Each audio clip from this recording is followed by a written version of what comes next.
안녕하십니까. 오늘 또 성경 말씀을 중심으로 대한민국 안에서 벌어지고 있는 일들에 대해서 말하겠습니다. 이제 현실을 사는 사람들은 자기의 육안에 보이는 이제 자기의 어떤 혈연적 관계 또는 자기의 친한 사람들에 대해서 이렇게 말을 합니다. 저 사람은 내 형제고 이제 저 사람은 또 나의 부모고 나의 형제다. 뭐 이렇게 말을 합니다. 그건 이제 대부분의 사람들, 모든 사람들의 일반적인 통념이지요. 예? 그런데 성경에서는 이상한 그러한 이제 말씀이 있습니다. 자기 눈앞에 다른 사람들이 평가할 때 저 사람은 아무개 엄마고 아무개 동생이다. 그렇게 생각하고 이제 예수님 앞에 나와서 예수님 당신의 동생하고 모친이 지금 당신께 말하려고 밖에 섰습니다. 이렇게 어떻게 보면 좋은 이렇게 호의적인 그런 이제 마음으로다가 예수님께 알려준 거거든요. 고마운 일이죠. 그런데 예수님이 그렇게 말하는 사람들에게 뭐라고 말하냐면 누가 내 형제고 자매며 모친이냐 그렇게 말합니다. 그러면서 하나님 뜻대로 여기 제자들을 보라. 저들이 바로 나의 형제요 자매고 모친이다. 그러면서 하나님 뜻대로 행하지 않는 자들은 나의 형제와 모친이 아니다. 이렇게 말을 하는 거예요. 예? 이 부분에 대해서 제가 말을 하겠습니다. 먼저 성경 말씀을 읽고 시작하겠습니다. 성경 말씀 마태복음 12장 46절에서 50절 말씀을 읽습니다. 예수께서 무리에게 말씀하실 때에 그 모친과 동생들이 예수께 말하라고 밖에 섰더니 한 사람이 예수께 여짜오되 보소서 당신의 모친과 동생들이 당신께 말하려고 밖에 섰나이다 하니 말하던 사람에게 대답하여 가라사대 누가 내 모친이며 내 동생들이냐 하시고 손을 내밀어 제자들을 가리켜 가라사대 나의 모친과 나의 동생들을 보라. 누구든지 하늘에 계신 내 아버지의 뜻대로 하는 자가 내 형제요 자매요 모친이니라 하시더라. 그러니까 하나님 아버지의 뜻대로 행하는 사람이야말로 진정한 이제 형제와 자매고 모친이라는 거예요. 하나님의 뜻대로 행하지 않는 사람은 형제와 자매 그리고 모친이 아니다. 이렇게 말을 하고 있는 거예요. 이것이 과연 예수님의 이 말씀이 과연 옳은 그러한 어떤 판단인가? 왜 예수님이 이렇게 말씀하셨을까? 이 부분에 대해서 잠깐 말을 하고 한국 정치 현실에 대해서 말을 하겠습니다. 이 부분은 어떤 부분이냐면 사람을 볼 때에 현상 세계에 나타나 있는 사람을 볼 때에 사람을 삼요소적으로 볼 수 있어야 됩니다. 어떻게 보냐면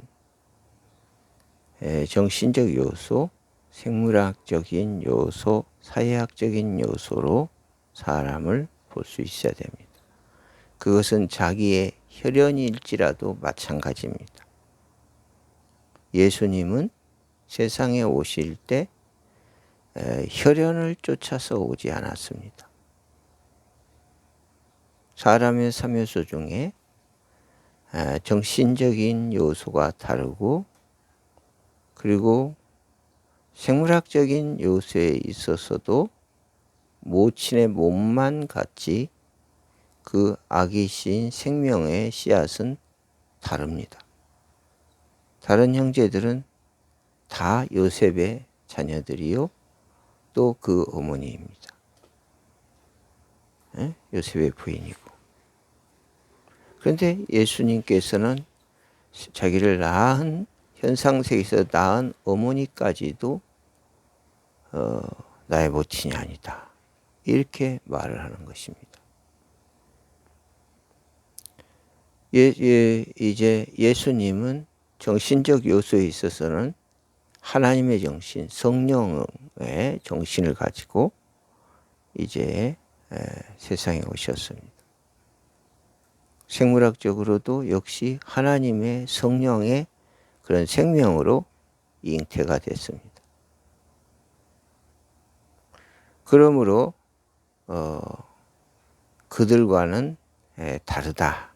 이렇게 예수님의 평가가 영적 시각에서 보면 맞지만 이 현상에 나타나 있는 일반적인 타락된 인식의 체계에서 말하는 형제관이나 가족관계를 생각해 보면 맞지가 않지요. 예? 우리 예수님께서는 이 세상의 현실 세계, 소위 말해서 뱀이 사람을 타락시키고 그 정신적 체계로 형성된 그러한 세계에서의 무슨 가족관계나 그러한 세계를 완성하시기 위해서 이 땅에 오신 분이 아니에요. 하나님 아버지의 뜻을 쫓아서 하나님의 그러한 생명의 씨앗으로 하나님의 정신을 가지고 세상에 오신 분입니다. 그러니 예수님께서 하나님 뜻대로 행하지 않은 자는 나의 형제요 나의 모친도 아니다는 말이 맞게 되는 것입니다. 그럼 예수님은 왜 하나님 아버지의 뜻대로 행하는 자만을 그러한 뜻을 이루려고만 하실까? 그것은 앞서도 잠깐 얘기했지만 현상 세계에 이루어진 세계는 이 뱀이 여자를 거짓말로 유혹해서 만들어낸 정령 죽음의 정신체계를 가진 그러한 세상입니다. 그 정신체계를 이루면 사람들이 결국은 정령 죽게 되는 이제 가족 구성원 관계를 이루게 되고 형제 관계를 이루게 되고 부모 자녀 관계를 이루게 됩니다. 그래서 예수님은 그와 같은 정령 죽음에서 사람을 구하러 오신 분이기 때문에 하나님 뜻을 쫓아서 행하지 않는 것을 하나님 뜻대로 행할 수 있도록 바로잡기 위해서 오신 분입니다. 그러므로 예수님이 이렇게 말하는 것은 정당한 거예요. 실제로 현실 세계에서의 한국 정치도 이제 예수님의 이런 평가와 동일하게 같은 성질로 적용이 가능합니다. 형제관계에 있어서도 예수님의 뜻을 쫓지 않는 형제관계는요, 금방 형제가 원수가 돼요. 부모 자녀 간에도 예수님의 뜻을 쫓지 않는 이제 부모 자녀 관계는 원수가 됩니다. 예? 그 정령 죽음이 나와요.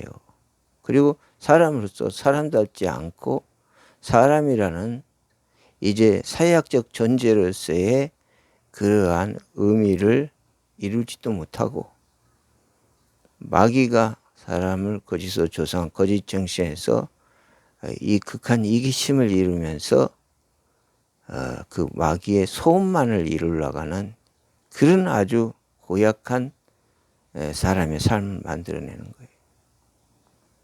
그 사람들이 정치 권력을 갖게 되면은 그 사람들도 철저하게 형제라 해서 또는 국민을 위한다고 이렇게 나타난 정치인들도 그러한 정신세계에서는 국민을 위하지 않습니다. 철저하게 자기만을 위해요. 그런데 국민들을 위한다고 거짓말하는 거예요. 그리고 속여가지고 나라를 자기 마음대로 이렇게 파괴하고 그리고 국민들의 권리와 그 인권의 권리, 그들의 자유로운 이제 자유민주주의 체계를 갖다가 그들이 지닌 악한 그런 정신 체계로다가 그것을 다 훼손시켜 버린단 말이에요. 그 대통령이 하나님 뜻대로 행하는 사람이 아니라면 여러분을 위한 대통령이 아니에요. 나라를 위한 대통령도 아니에요. 그는 나라를 해를 끼치는 사람입니다. 그러므로 우리 국민들은 이런 사실을 알아서 여러분은 하나님을 뜻을 쫓는 사람이 되세요. 여러분이 만일 예수를 믿고 성령이 충만해서 하나님을 뜻을 쫓는 사람이 되면 하나님께서 여러분을 자녀로 보시고 여러분을 지켜주십니다. 예? 여러분을 신부로 보고 신랑 되신 예수님이 여러분을 지켜주십니다. 진정한 가족관계가 이루어지는 거예요. 현실의 가족관계도 예수 믿는 믿음 안에서 세워져야 그게 진짜 부모고 자녀고 형제지. 육체 인식의 혈연관계로 형성된 그것은 영적으로는 진정한 가족관계가 아니에요. 그래서 예수를 믿는 일은 가족을 구원하는 일이고 나라를 구하는 일이에요. 여러분이 예수 믿고 진정으로 하나님의 자녀가 되고 하나님이 가족이 되는 그런 은혜를 입어서 나라도 구하고 여러분의 삶도 구하는 그런 지혜로운 사람들 되기를 예수 이름으로 소원합니다. 기도하겠습니다. 거룩하신 아버지요, 오늘 예수님께서 현실의 자기의 형제와 부모를 갖다가 그들이 나의 형제와 부모가 아니라고 부정하는 말씀을 하셨습니다. 그러면서 하나님 아버지의 뜻대로 행하는 자만 나의 가족이고 나의 모친이다. 하나님 아버지, 이것은 바로 우리가 하나님에 의해서 창조되었고 예수를 통해서 구원받아야 된다는 사실을 말하고 있습니다. 예수 믿고 성령 충만하면 이와 같이 하나님 자녀가 되고 하나님의 뜻을 행하는 자가 돼서 하나님의 보호와 은혜를 잊게 됩니다. 우리 대한민국의 지금 하나님의 뜻을 쫓지 않으므로 이제 악한 영에 의해서 망하게 생겼사오니 우리를 불쌍히 여기시고 한국 국민들이 예수를 믿고 하나님의 뜻을 행하는 국민들 되어 아버지 하나님 자신들의 삶도 구하고 국가도 구해서 하나님께 영광 돌리고 자신도 행복한 삶을 이룰 수 있도록 복을 주시옵소서. 예수님 이름으로 기도 올리옵나이다. 아멘.